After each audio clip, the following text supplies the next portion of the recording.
अध्याय 153 चकित 2। बॉस, ये सच में एक अच्छे इंसान है। आप जैसे अच्छे इंसान को जरूर इनाम मिलेगा। बूढ़े उस्ताद झेंग, जो अभी भी लाइन में खड़े थे, ने ये दृश्य देखकर आह भरी।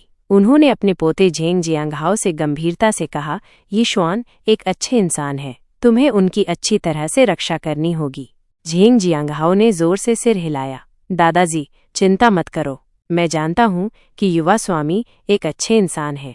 मैं उनकी रक्षा करने की पूरी कोशिश करूंगा। दूसरी ओर वे परिवार भी हंगामा देखने के लिए गांव के प्रवेश द्वार पर आ गए थे। ग्रामीणों को पैसे मिलने के बाद खुशी मनाते और उनके हाथों में भारी रकम देखकर उनकी आंखें लाल हो गईं। वे सच में ईर्ष्यालु थे। अगर उन्होंने पहले आज्ञाकारी रूप से समझौते पर हस्ताक्षर किए होते तो उन्हें अब लाल नोट मिल जाते। उनकी आंखें जलने के बाद उनके दिलों में दहशत की लहरें दौड़ गईं। क्या वे सच में गंभीर हैं? अगर हमें सच में पैसे नहीं मिले तो ये एक बहुत बड़ा नुकसान होगा। ये सही है, अगर हमें तब तक पैसे नहीं मिले तो शहर में हमारे पास कोई अच्छे घर नहीं होंगे। उनके हाथों में पैसे देखकर मुझे भी चाहिए। ये मत कहो कि वे हमें भूल गए हैं। ये देखकर कि हर कोई पहले से ही डरने लगा था। मध्यम आयु वर्ग का व्यक्ति ऐसा लग रहा था जैसे उसने उनसे बेहतर उम्मीद की हो, और उसने घृणा से कहा, क्या तुम लोग और ज्यादा होनहार नहीं हो सकते? क्या तुम्हें लगता है कि ये छोटी सी चाल तुम्हें डरा सकती है? मैं तुम्हें बता दूं, वे इस समय हार नहीं मानेंगे। उनकी हिम्मत नहीं होगी। हमें बस दृढ़ रहना होगा। हम निश्चित रूप से जीतेंगे। हालांकि मध्यम आयु वर्ग के व्यक्ति ने आत्मविश्वास से बात की, लेकिन लाल नोटों के प्रोत्साहन से कुछ लोग अब उसकी बात सुनने को तैयार नहीं थे। पीछे हटने की इच्छा रखने वाले कुछ लोग एक साथ इकट्ठे हुए और विध्वंस के प्रभारी व्यक्ति को ढूंढा। उन्होंने घमंड से कहा, तुम लोग काफी दयनीय लग रहे हो। तुम्हें हर दिन धूप और हवा में रहना पड़ता है। ये कैसा रहेगा? हम तुम्हें अपने घरों को तोड़ने की अनुमति देंगे। कीमत पहले जैसी ही होगी। हालांकि हमारी एक मांग भी है, तुम्हें हमें आज ही नकद देना होगा, अन्यथा हम सहमत नहीं होंगे। प्रभारी व्यक्ति मुस्कुराया और पूछा, कौन सा पैसा? प्रभारी व्यक्ति ने अपने सामने खड़े कुछ लोगों की ओर उपहासपूर्वक देखा। वो उनका मतलब कैसे नहीं समझ सकता था। क्या उन्हें तब ईर्ष्या हुई जब उन्होंने देखा कि सभी को उनका पैसा मिल गया है? दुर्भाग्य से अब बहुत देर हो चुकी थी। लोगों ने एक दूसरे को देखा और स्वाभाविक रूप से कहा, बेशक ये विध्वंस के लिए मुआवजा है, अन्यथा ये किस तरह का पैसा हो सकता था? प्रभारी व्यक्ति हंसा और उनकी ओर देखा। तुम अपने घर नहीं तोड़ रहे हो तो तुम्हारे पास कोई पैसा कैसे हो सकता है? चेयरमैन, ये ने पहले ही कह दिया है कि वो विध्वंस में तुम्हारी मदद नहीं करेंगे। तुम एक पाई भी मिलने की उम्मीद छोड़ सकते हो। बहुत अच्छा, अब तुम अपने मिट्टी के घर रख सकते हो और परिवार की परंपरा को आगे बढ़ा सकते हो। वे मौके पर ही अवाक रह गए और उनके दिल ठंडे पड़ गए। क्या वे सच में विध्वंस में उनकी मदद नहीं करने वाले थे? क्या इसका मतलब ये नहीं था कि उन्हें मुआवजे और शहर में घरों का हिस्सा नहीं मिलेगा? अगर उन्हें पता होता कि ऐसा होने वाला है तो वे उस मध्यम आयु वर्ग के व्यक्ति के पीछे क्यों पड़ते और परेशानी खड़ी करते? उन्होंने शुरू से ही कहा था कि अनुबंध पर हस्ताक्षर करना अच्छा है। किसी भी स्थिति में ये आसमान से गिरी एक बड़ी पाई की तरह था।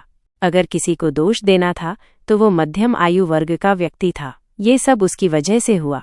जब इतनी बड़ी पाई गिरी थी तो उन्होंने इससे बड़ा मुनाफा क्यों नहीं कमाया? अंत में क्या हुआ? उन्हें बदले में क्या मिला? उन्होंने गांव के मुखिया और महापौर को नाराज कर दिया था, लेकिन अंत में ये सब व्यर्थ था। वे पछतावे से भर गए थे। वे जितना ज्यादा सोचते उतना ही ज्यादा गुस्सा होते। वे सीधे मध्यम आयु वर्ग के व्यक्ति के पास गए और उससे मुआवजा देने के लिए कहा, तुम कमीने, अगर तुम्हारा घटिया विचार नहीं होता तो हमें कुछ भी कैसे नहीं मिलता। ये सब तुम्हारी वजह से है। मध्यम आयु वर्ग का व्यक्ति स्वाभाविक रूप से असहमत था। तुम्हारा ये कहने का क्या मतलब है कि मैंने उकसाया? अगर तुम लालची नहीं होते तो क्या तुम मेरी बात मानते? इसके अलावा वह प्रभारी व्यक्ति तुम्हें डरा रहा होगा। क्या वो सिर्फ इसलिए विध्वंस रद्द कर देगा क्योंकि उसने ऐसा कहा? मुझे विश्वास नहीं है। बाकी लोग कब तक सुनते रहते? जैसे जैसे वे एक दूसरे को धक्का देते गए, उनका गुस्सा बढ़ता गया और वे लड़ने लगे।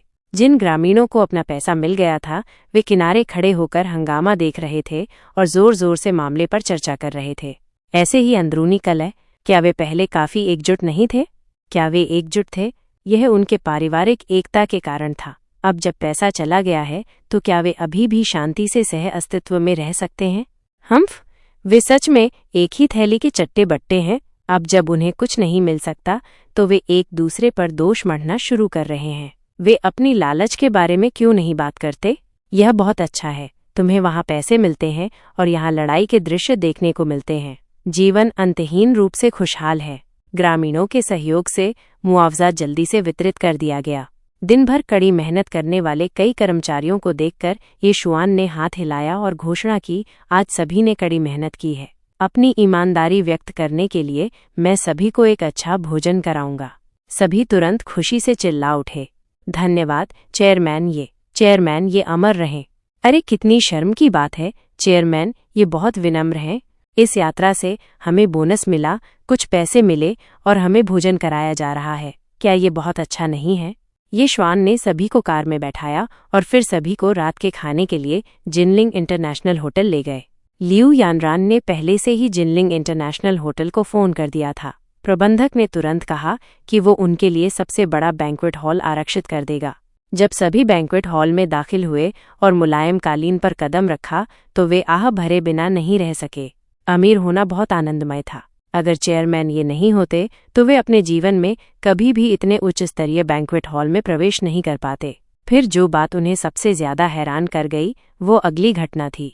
हर तरह के समुद्री भोजन और व्यंजन मेज पर बहते पानी की तरह परोसे गए। यीशुआन ने उदारतापूर्वक लाखों की रोमन कॉन्टी भी मंगवाई और उन्होंने तो पूरा एक डिब्बा मंगवाया। उन्होंने ये भी कहा कि वे पहले कुछ बोतलें चखेंगे, अगर सभी को पसंद आया तो वे और मंगवाएंगे। उनकी इस तरह की शानदार हरकतों से सभी अवाक रह गए। इन व्यंजनों के महंगे होने की बात छोड़ दें, सिर्फ शराब की कीमत ही 60 लाख युआन थी। क्या उन्हें इतना शानदार होने की जरूरत थी? कुछ बोतलें शराब पीने के बाद वे कई घरों के बराबर पैसे पी चुके होंगे। इसे अब शानदार नहीं कहा जा सकता था। वह एक दिव्य टाइकून था, एक सुपर अमीर आदमी। कोई भी उसके खर्च के आधार पर उसकी हैसियत बता सकता था। हालांकि यीशुआन का खर्च बहुत चौंकाने वाला था। उनके सामने व्यंजनों के साथ सभी ने भरपेट खाना शुरू कर दिया। वे सच में एक लंबे दिन के बाद थक गए थे। अच्छी शराब और मांस खाने के बाद सभी संतुष्ट होकर लौटे। फिर बाकी चले गए, जबकि यीशुआन ने लियू जोंगलिन को रुकने के लिए कहा। चेयरमैन, क्या आपके कोई निर्देश हैं? लियू जोंगलिन ने पूछा। यीशुआन ने सिर हिलाया और कहा, अब जब मुआवजा दिया जा चुका है तो हमें आवास के मामले को एजेंडा में रखना होगा। ये कैसा रहेगा? जाओ और तियानकसुआन कॉरपोरेशन के अध्यक्ष ये हुंगलियांग से ग्रामीणों के आवास के मामले पर बात करो। याद रखना, ग्रामीणों के लिए अच्छे जीवन की योजना बनाने की पूरी कोशिश करना, समझ गए? लियू जोंगलिन ने जल्दी से कहा, ठीक है चेयरमैन, मुझे सब कुछ याद रहेगा। विध्वंस के मामले के माध्यम से लियू जोंगलिन ने यीशुआन को समझा। वो काफी उदार थे और पैसे की बिल्कुल परवाह नहीं करते थे। हालांकि वो खलनायकों को बर्दाश्त नहीं करते थे। उनके मूल्य बेहद ईमानदार थे और उनके दिल में संतुलन था। लियू जोंगलिन ने यीशुआन की और भी ज्यादा प्रशंसा की। इसके अलावा मुझे उम्मीद है कि जिनलिंग शाखा तियानकसुआन कॉरपोरेशन के साथ अपने सहयोग को गहरा करेगी। अगर कोई उपयुक्त परियोजनाएं हैं तो उनसे संपर्क करने की पूरी कोशिश करें। अपनी नींद के बोलने के बाद लियू जोंगलिन ने जल्दी से नोट्स लिए और कंपनी की वर्तमान परियोजनाओं के लिए सहयोग की कोई संभावना है या नहीं इसकी गणना करना शुरू कर दिया। यीशुआन के बोलने के बाद उन्होंने ये भी सोचा कि उनके पिता की तरफ से दबाव काफी कम हो जाएगा। अंत में यीशुआन ने लियू जोंगलिन को एक ब्लूप्रिंट सौंपा। लियू जोंगलिन ने उसे लिया और खोला। वो अवाक रह गया। ये क्या है? लियू जोंगलिन इतना उत्साहित था कि वो ठीक से बोल भी नहीं सका। यीशुआन मुस्कुराया। हाँ, ये सोने की खदानों का वितरण मानचित्र है। मुझे उम्मीद है कि आप झेंगयांग गांव में सोने की खदानों की खुदाई के प्रभारी हो सकते हैं। अन्यथा आपको क्यों लगता है कि मैंने झेंगयांग गांव को तोड़ा? एक पल में लियू जोंगलिन, जो शुरू में भ्रमित था और सोच रहा था कि यीशुआन सच में दान कर रहा है, प्रबुद्ध हो गया। वह और भी ज्यादा प्रभावित हुआ। चेयरमैन, यही उम्मीद थी। वो सच में अलग थे। इतने महत्वपूर्ण मिशन का सामना करते हुए लियू जोंगलिन बेहद उत्साहित था। उसने कांपते हाथों से सोने की खदान का नक्शा रख लिया और यीशुआन से गंभीरता से वादा किया, चेयरमैन, मुझ पर विश्वास करने के लिए धन्यवाद।